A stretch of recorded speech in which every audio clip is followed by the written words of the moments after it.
Thank you. And I'd like to invite Lucas Turner Owens to join us. For those of you who don't know Boston Ujima, this is one of our sort of local guiding lights, and we thought it would be fun to bring Lucas into the conversation, talk a little bit about Boston Ujima as an example of sort of our local democratic economy at work, and then open up to questions and your questions for all of us.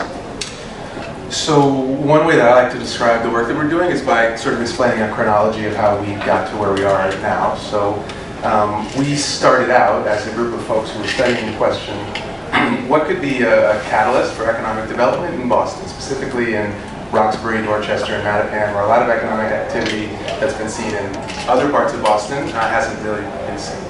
So a few different folks came together. Boston Impact Initiative, which is a racial justice, place-based fund. City Life Vita Urbana, which is a housing justice nonprofit.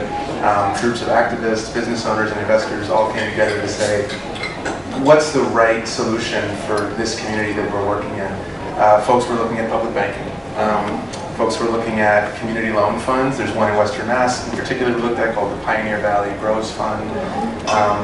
And also venture capital models, all different types of strategies. And what we landed on was a sort of, basically a community loan fund, mimicking in some ways Boston Impact Initiative, which is a partner of ours and a separate nonprofit loan fund. But just deciding we wanted to do that wasn't where we stopped. We then said, how can we sort of apply the theory of participatory budgeting to the model of an impact investment fund? So we spent 2016 both building as a membership organization and building as staff. So Nia Evans, who's our director, came over from the NAACP.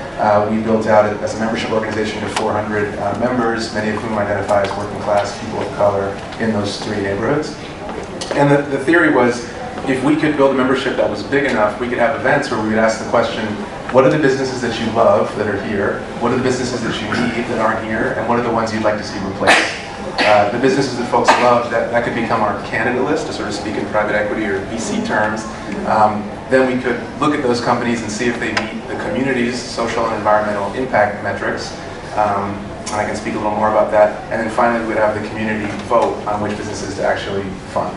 So the process was trying to bridge participatory budgeting, as has been seen in New York and now in Boston, with the theory of how loan funds typically work. So then in the following year, I came on board as the second hire as our fund manager. We continued to grow the membership organization. We grew to about 500 members. And we started to figure out the mechanics of the fund. How could we actually do this? In 2018, we launched the fund. It was late in the year. We spent most of that year with our lawyers just figuring out how we could make a unique subordination agreement, an offering memo, the note structure. The one thing I'll stop and say about that I think is pretty cool is that we designed the notes to both be accessible to anyone. So it only takes $50 to purchase a 3-year note in our fund for an investor. But we also designed the capital stacks so that the smallest dollar investors have the most security. So in the event of a default, we use our grant reserves, then we use the capital from foundations who buy a different type of note, then we use the capital from accredited investors who buy a different kind of note, and finally, non-accredited working class investors. So we launched the fund in 2018. 2019, we have now since raised about $900,000. We hope to make our first investment this fall. And we are looking at a company that was named in that process of those assemblies where we asked those questions. One of those businesses is a worker-owned composting business. So bringing it back to how, not only is this wealth building hopefully for our investors who are getting, 3% is pretty modest, but if we are investing in companies that are worker-owned, hopefully we're doing something different than you'd see in VC or other types of lending. So that's how we got here, but we also got here with a lot of partners who were leaders in the space and part of the new economy.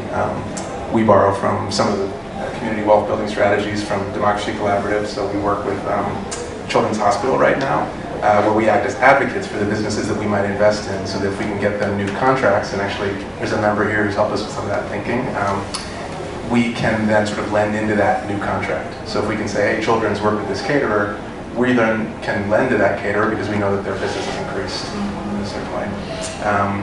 But we've got a lot of thought partners, so I just want to acknowledge that this wasn't just sort of a series of realizations. This was us borrowing from the best ideas from both activism and the solidarity economy and other nonprofits.